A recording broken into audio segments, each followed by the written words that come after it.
এই সময় প্রায় কম বেশি প্রত্যেকটা গ্রামেই শায়াল বসে। আর আমাদের গ্রামে সেদিন ছিল শায়ালের ঘর তোলা। হ্যাঁ, সেদিন থেকে আমাদের শায়াল বসেছিল।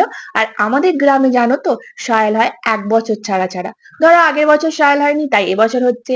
এবছর হচ্ছে, পরের বছর হবে না। ১ বছর ছাড়া ছাড়া শায়াল বসে। আর অনেক গ্রামে প্রতি বছরই শায়াল বসে। আচ্ছা, কাদের কাদের গ্রামে শায়াল বসে গেছে আর কাদের কাদের গ্রামে এখনো শায়াল বসতে বাকি আছে? জানো তো, শহরে হয়তো এই শায়াল বসে না, বাট আমরা গ্রামে যারা থাকি, আমরা কত রকমের পূজা পার্বণ সেলিব্রেট করি, তাই না? তো এইদিকে তো আমি রেডি হচ্ছিলাম আর ওইদিকে বাজির শব্দ শোনা যাচ্ছিল। আসলে আমার তো ছিল পড়ানো, আর বাচ্চাগুলো পড়তে এসেই বলছে, দিদি ছেড়ে দাও, আজকে ঘরতোলা দেখতে যাবো। বাজি ফাটানো শুরু হতে ওরা বলছে, দেখেছো, বাজি ফাটানো শুরু হয়ে গেছে, আমরা বাড়ি যাব কখন, সেজেগুজে কখন আসবো, তখন সব শেষ হয়ে যাবে। আর এই বছর যেদিন শায়াল বসেছিল সেদিন আরো একটা বিশেষ দিন ছিল।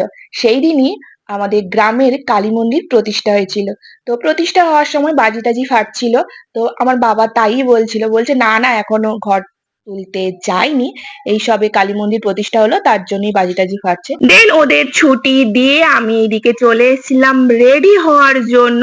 আর আজ দেখো, কোনো মেকআপ করিনি, জাস্ট মুখে একটু ক্রিম দেওয়ার পর ঠোঁটে একটু দিয়েছি লিপস্টিক হালকা করে। আর এই হচ্ছে সেই টু পিসটা যেটা আমি পারচেস করেছিলাম, তোমাদের সাথে শেয়ারও করেছিলাম, বাট ভীষণ ঢিলে।